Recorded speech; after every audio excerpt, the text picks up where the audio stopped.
नमस्ते विद्यार्थी मित्रों। धोरण 7 विषय हिंदी आइडियल। तो दरेक विद्यार्थी आइडियल अने साथे पेन राखे। आज आपणे आइडियल में जे अधूरू छे त्यांथी पूरुं करीशुं। तो चालो शरूआत करीए। आपणे विद्यार्थी मित्रों सारा अक्षरे लखजो अने ज्यारे मंथली परीक्षा लेवाशे त्यारे आइडियल छे ए शाळामां जमा कराववानी रहेशे। तो तैयारी व्यवस्थित करजो जेथी करीने तमे पेपर में लखी शको। चालो शरूआत करिए। पेज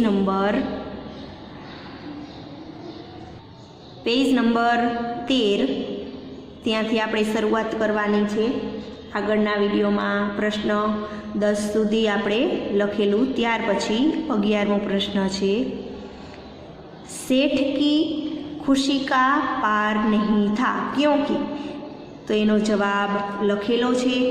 तमारे व्यवस्थित रीते लखवानुं छे, छेकछाक न थाय तेनुं खास ध्यान राखवानुं छे कि कुत्ते ने सेठ का चोरी हुआ माल सामान उन्हें वापस दिलाया था। शा माटे खूब ज खुश थई गया? तो कि जे चोरी थयेलो माल सामान हतो ते तेने पाछो अपाव्यो हतो। त्यार पछी 12मो प्रश्न, सेठ ने कुत्ते को क्या कहा? तो गले में पट्टी में चिट्ठी बांधकर कहा, कुत्ते भाई जाओ, तुम अपने मालिक लाखा बंजारा के पास तुम मुक्त हो।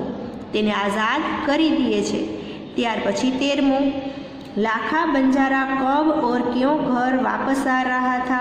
तो तेनो जवाब छे, लाखा व्यापार में खूब रुपये कमाने के बाद सेठ को उसकी रकम वापस करने के लिए। त्यार पछी पेज नंबर 14,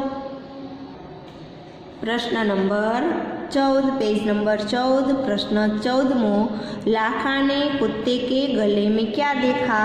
तो जवाब आवशे, एक चिट्ठी बंधी हुई देखी। 15मो, चिट्ठी पढ़कर बंजारे पर क्या असर हुआ? तो लाखा चकित हो गया। वह कुत्ते के शव को गोदी में लेकर फूट फूट कर रोने लगा। उसे बड़ा पछतावा हुआ। त्यार पछी 16मो, लाखा चिल्ला चिल्ला कर क्या बोलने लगा? तो एनो जवाब आवशे, हाय यह मैंने क्या कर दिया, हाय यह मैंने क्या कर दिया। आवुं ए राड़ो पाड़ीने बोले छे। त्यार पछी 17मो प्रश्न, कुत्ते का शव गोदी में लेकर लाखा ने क्या कहा? हाय यह मैंने क्या कर दिया, यह मैंने क्या कर दिया। तो प्रश्न नंबर 16 ने 17 में एक ज जवाब आवशे। त्यार पछी 18मो प्रश्न, समाधि क्यों बनाई जाती है? तो कि किसी विशिष्ट व्यक्ति की याद कायम रखने के लिए। 19मो प्रश्न, लाखा ने कुत्ते की समाधि कहाँ बनवाई है? तो पाटण जिले के राधनपुर के तालाब के किनारे बनवाई है। पाटण जिले के राधनपुर के तालाब के किनारे बनवाई है। त्यार पछी विद्यार्थी मित्रों प्रश्न नंबर 5, निम्नलिखित प्रश्न के उत्तर लिखिए। पहलो प्रश्न, सेठ ने रुपये के साथ उसके बदले में कुछ गिरवी रखने की बात की, तब लाखा ने क्या कहा? उत्तर तेनो जवाब छे आपेलो ज छे। तो सेठ ने कुछ गिरवी रखने को कहा, तब लाखा बोला, सेठ जी मेरे पास फूटी कोड़ी भी नहीं, एटले के मारी पास कंई ज छे नहीं, मैंने व्यापार में सब कुछ खो दिया है। मेरी जबान पर विश्वास रखे, एटले के मारा वचन पर विश्वास राखो। मुझे रुपये दे दीजिए, मैं आपकी पूरी रकम सूद समेत 1 साल में ही चुका दूंगा। सूद एटले के व्याज सहित तमने 1 ज वर्षमां तमारी बधी रकम हूँ पाछी आपी दईश। त्यार पछी बीजो प्रश्न, कुत्ते ने सेठ का सब सामान कैसे मिलवाया? तो कुत्ते ने चोरों का पीछा किया और उन्होंने जहाँ धन गाड़ा था એટલે કે છુપાયું હતું वह जगह देख ली। बाद में वह सेठ जी की धोती पकड़कर आगे खींचने लगा। सेठ उसके पीछे चलने लगे। चोरों ने जहाँ माल छिपाया था वहाँ जाकर कुत्ता मिट्टी खोदने लगा। थोड़ी देर में सब सामान निकल आया। ત્યાર પછી ત્રીજો પ્રશ્ન છે, सेठ कुत्ते को क्यों मुक्त कर देते हैं? શા માટે એને આઝાદ કરી દે છે? તો તેનો જવાબ છે सेठ के यहाँ चोरों ने डाका डाला था એટલે કે ચોરી કરી હતી। उन्हें कुत्ते ने देख लिया था। उसने सेठ को चोरी के बारे में बताया और सामान वापस दिलवाया। उसकी वफादारी से खुश होकर सेठ उसे मुक्त कर देते हैं। ત્યાર પછી ચોથો પ્રશ્ન, सेठ ने कुत्ते को गले में पहनाई हुई चिट्ठी में क्या लिखा था? तो सेठ ने चिट्ठी में लिखा था कि लाखा, तुम्हारे कुत्ते ने मुझे सूद समेत रुपये लौटा दिए हैं, अतः એટલે કે આથી कुत्ते को मैं मुक्त करता हूँ। उसने मेरे घर चोरी किए माल सामान को वापस दिलवा दिया है। खुश होकर मैंने स्वयं इसे मुक्त किया है। ત્યાર પછી પાંચમો પ્રશ્ન, कुत्ता बड़ा वफादार था ऐसा क्यों कहा गया है? कहानी के आधार पर बताइए। तो कुत्ता बड़ा वफादार था ऐसा इसलिए कहा गया है क्योंकि लाखा द्वारा उसे सेठ के पास गिरवी रखने पर उसने सेठ को चोरी के बारे में बताया था। साथ ही चोरी हुआ माल सामान भी चोरों ने जहाँ छुपाया था वहाँ सेठ को ले जाकर माल सामान वापस दिलाया था। ત્યાર પછી પ્રશ્ન નંબર 6, सेठ ने बंजारे के सामने कौन सी शर्त रखी? सेठ ने बंजारे के सामने शर्त रखी कि तुम्हारे पास यह कुत्ता है तो तुम इसे ही जमानत के रूप में दे दो। जब तुम सारे रुपये लौटा दोगे तब मैं भी कुत्ता तुम्हें वापस दे दूंगा। ત્યાર પછી पेज नंबर 15, प्रश्न नंबर 7, लाखा ने कुत्ते के माथे पर क्यों लाठी का प्रहार किया? हुमलो शा माटे कर्यो? तो कुत्ते की वफादारी से खुश होकर सेठ ने कुत्ते को मुक्त कर दिया। वह अपने मालिक से मिलने के लिए जल्दी जल्दी भाग रहा था। लाखा भी उसी रास्ते से आ रहा था। कुत्ते को आते देख उसे लगा कि कुत्ता सेठ के यहाँ से भाग कर आ रहा है, वह सेठ को क्या मुँह दिखाएगा। इसलिए क्रोध में आकर उसने कुत्ते के माथे पर लाठी का प्रहार किया। 8वां प्रश्न है, कुत्ता वफादार प्राणी है ऐसा क्यों कहा गया है? तो कुत्ता अपने मालिक के घर का भरोसेमंद पहरेदार है। उसके कारण चोर घर में घुसने की हिम्मत नहीं करते।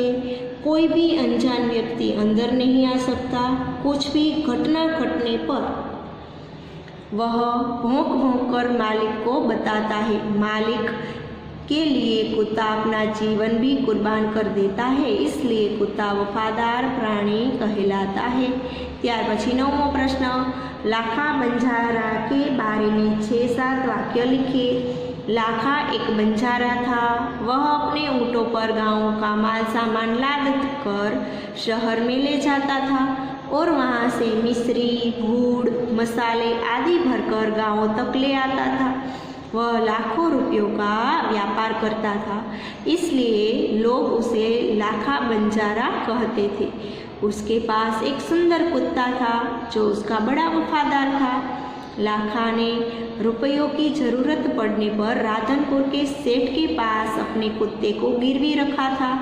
लाखा ने बिना सोचे समझे अपने कुत्ते को मार दिया और फिर बहुत पछताया। उसने अपने कुत्ते की समाधि बनाई। 10वां प्रश्न, सेठ के बारे में 6-7 वाक्य लिखिए। तो सेठ राधनपुर के रहने वाले थे।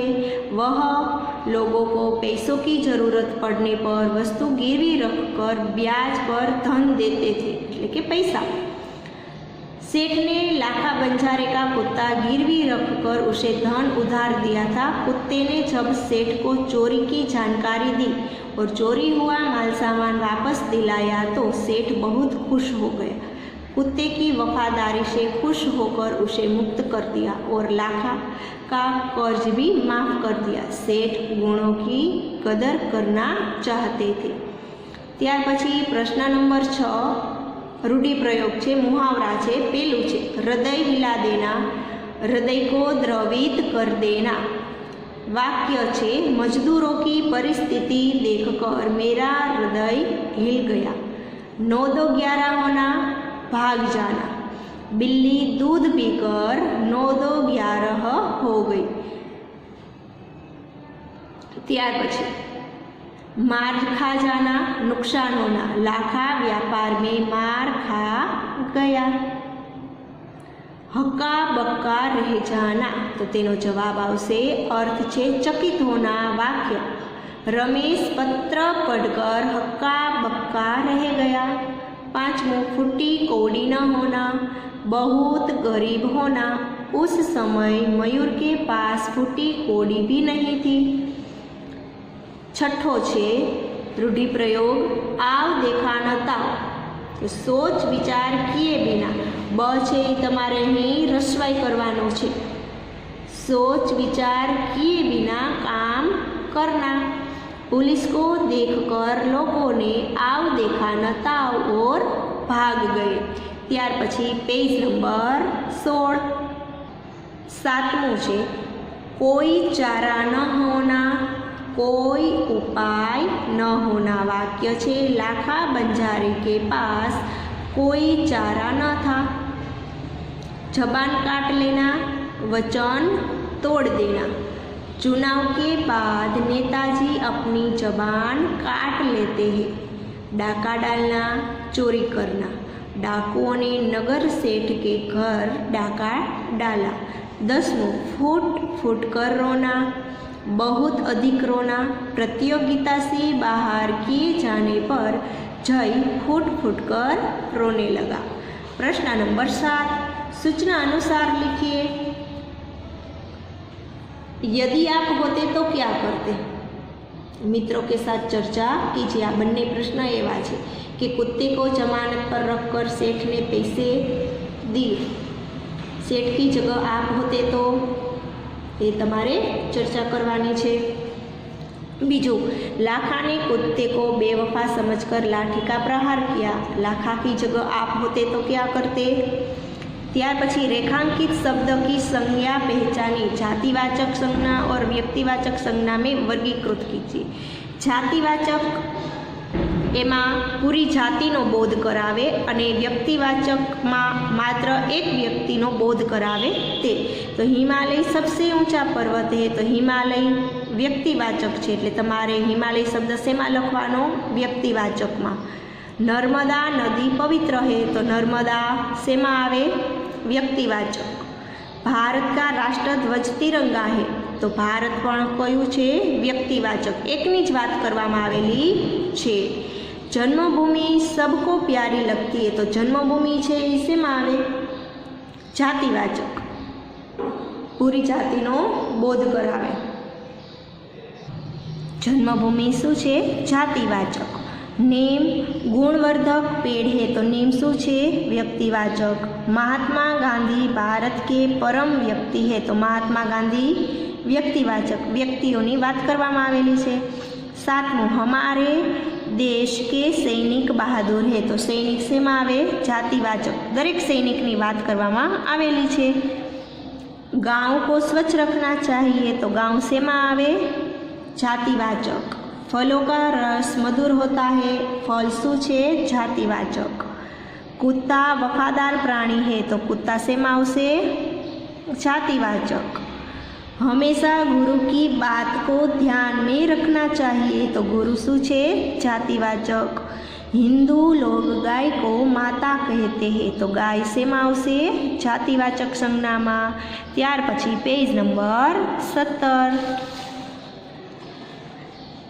शब्द समूह के लिए एक शब्द लिखिए।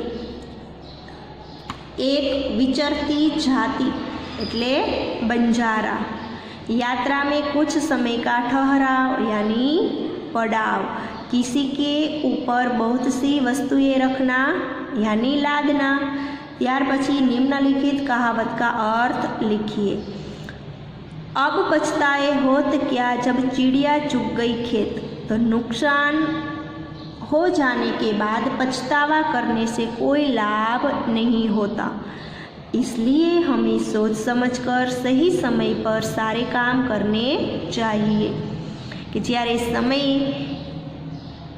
થઈ જાય, નુકસાન થઈ જાય અને સમય વયો જાય ત્યારે પસ્તાવાથી કંઈ જ ફાયદો થતો નથી। એટલા માટે સમજી વિચારીને કોઈ પણ કાર્ય છે એ કરવું જોઈએ। સમાનાર્થી શબ્દ તટ, કિનારા, નારાજ, નાખુશ, સૂદ તો બ્યાજ, જમાનત, જામીન, જામીન શબ્દ છે શહેર, નગર, કુશલ, હોશિયાર, મિશ્રી તો ચીની, પાણી, જલ, હૃદય, સીના, શવ, મૃતદેહ, ગોદ, આંચલ। ત્યાર પછી પ્રશ્ન નંબર 11, લિંગ પરિવર્તન કીજીએ। એક વચન હોય તો પુલ્લિંગ હોય તો સ્ત્રીલિંગ શબ્દ કરવાનો અને સ્ત્રીલિંગ શબ્દ હોય તો પુલ્લિંગ શબ્દ। લડકા, લડકી, ઊંટ, ઊંટની, શેઠ, શેઠાણી, દેવ, દેવી, શિષ્ય, શિષ્યા, બંજારા, બંજારીન, ઘોડા, ઘોડી, ગાય, બેલ, નાગ, નાગિન, રાજા, રાણી। ત્યાર પછી શબ્દકોશ के क्रम में लिखिए। प्रश्न नंबर 12, तो सौ प्रथम केवा लेवाना स्वर, त्यार पछी व्यंजन। तो आमा स्वर शब्द कयो छे? आश्चर्य, इसीलिए, लुटेरा, वफादार, वापस अने सुंदर। आ रीते। त्यार पछी प्रश्न 13 छे, रूपरेखा के आधार पर कहानी लिखिए। એટલે અહીં મુદ્દાઓ આપેલા છે અને એનો જવાબ પણ આપેલો છે। કહાની છે, વાર્તા છે कि આપણે कई एक छोटे से कस्बे में एक सेठ रहते थे। उनकी सोने चांदी के गहने बेचने की दुकान थी। दुकान पर काम करने के लिए उन्होंने कई नौकर रखे थे। त्यार पछी पेज नंबर 18, एक दिन सेठ किसी जरूरी काम से बाहर जाते समय एक कीमती हार तिजोरी में रखना भूल गए।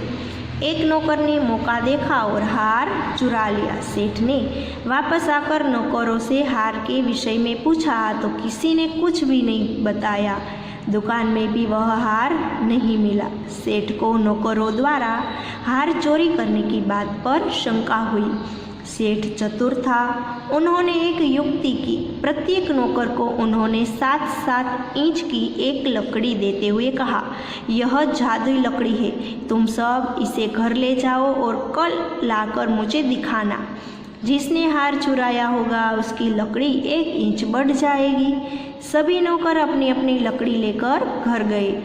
हार चुराने वाले नौकर ने सोचा, मैंने चोरी की है इसलिए मेरी लकड़ी 1 इंच बढ़ जाएगी। यदि मैं इसे 1 इंच काट दूँ तो 1 इंच बढ़ने पर वह 7 इंच की ही रहेगी। उसने ऐसा सोचकर अपनी लकड़ी 1 इंच काट दी। अगले दिन એટલે કે બીજા દિવસે सभी नौकरों अपनी लकड़ी लेकर सेठ के पास पहुँचे। सेठ ने सभी की लकड़ी देखी। एक नौकर की लकड़ी 1 इंच कम थी। सेठ के धमकाने पर उसने चोरी कबूल कर ली। सेठ ने उससे हार वापस ले लिया और उसे नौकरी से निकाल दिया। इस प्रकार सेठ की चतुराई से हार चुराने वाला नौकर पकड़ा गया। त्यार पछी प्रश्न 14 छे, मेरा प्रिय प्राणी के विषय के बारे में 7-8 वाक्य लिखिए। तो मेरा प्रिय प्राणी हाथी है। जवाब आपेलो छे, अहीं तमे कोई पण लखी सको। हाथी सबसे बड़ा और ताकतवर जानवर है। हाथी का रंग काला होता है। इसकी आंखें बहुत छोटी होती है। इसके एक लंबी सूंड होती है। सूंड से यह नाक और हाथ दोनों का काम लेता है। हाथी सवारी और सामान ढोने के काम आता है। पुराने ज़माने में राजा महाराजा सवारी के लिए हाथी का उपयोग करते थे। हाथी वफादार और समझदार जानवर है। तो विद्यार्थी मित्रों, अहीं पाठ 3 छे ए पूरो थाय छे। अस्तु। जय हिंद। वंदे मातरम।